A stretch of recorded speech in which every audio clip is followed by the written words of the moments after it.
Kata para ulama kita, Nabi SAW tenang-tenang saja dan beliau tidak terlihat sedikit pun rasa takut di wajah beliau. Subhanallah. Ini 50 orang yang siap membunuh Nabi dan semuanya sudah mengelilingi rumahnya Nabi SAW. Beliau tenang-tenang saja. Kita sekarang berada dalam satu amalan yang sangat mulia. Kita mendakwahkan, mengajak orang untuk beragama dengan baik dan benar, mengajak orang kepada kebaikan, mengajak orang kepada kebenaran. Terkadang dalam dakwah ini, para ikhwah dan akhwat yang dimuliakan oleh Allah SWT, ketika kita yakin Allah SWT menjaga kita, maka tidak ada yang perlu kita takutkan. Ketika kita yakin Allah Subhanahu wa taala menjaga kita, maka tidak ada yang perlu kita takutkan. Kita kembalikan urusan kita kepada Allah. Wa ufawwidu amri ilallah. Kembalikan urusan kita kepada Allah Subhanahu wa taala.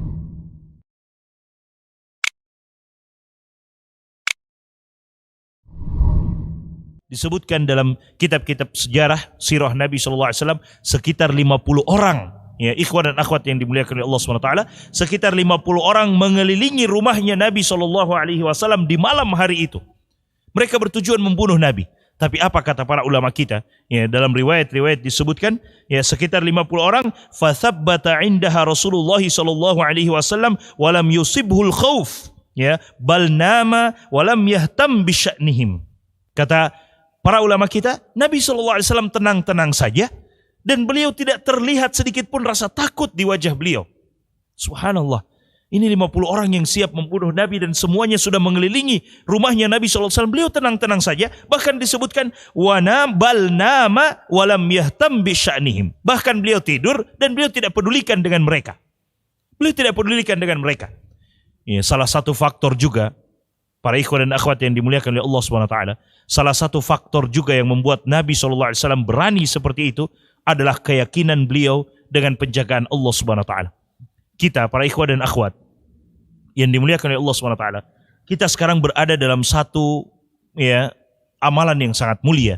Kita mendakwahkan, mengajak orang untuk beragama dengan baik dan benar, mengajak orang kepada kebaikan, mengajak orang kepada kebenaran. Terkadang dalam dakwah ini, para ikhwah dan akhwat yang dimuliakan oleh Allah SWT, terkadang dalam dakwah, dalam melaksanakan program-program dakwah kita, terkadang kita mendapatkan halangan, terkadang kita mendapatkan rintangan, terkadang kita mendapatkan ancaman-ancaman dari berbagai macam pihak.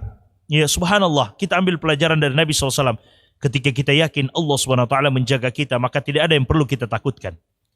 Ketika kita yakin Allah Subhanahu wa taala menjaga kita, maka tidak ada yang perlu kita takutkan. Kita kembalikan urusan kita kepada Allah. Wa ufawwidu amri ilallah. Kembalikan urusan kita kepada Allah Subhanahu wa taala.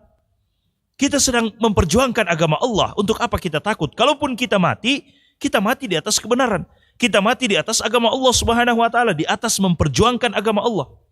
Ya, dan itu akan kami sampaikan juga bagaimana kisahnya Rib'i bin Amir radhiyallahu taala anhu, diutus oleh Sa'ad bin Abi Waqqas. Nanti akan kami kisahkan. Kita mati di atas memperjuangkan agama Allah. Dan kalau kita meninggal. Dan kalau kita hidup dengan pahala dari Allah Subhanahu wa taala memperjuangkan agama Allah. Semakin sulit, semakin besar pahala kita. Nabi SAW tidak khawatir. 50 orang sedang mengelilingi rumah beliau dan semuanya bertujuan ingin membunuh Nabi. Beliau, kata para ulama, bal nama, bahkan beliau SAW tidur walam yahtam bisya'nihim, dan beliau tidak peduli dengan urusan mereka.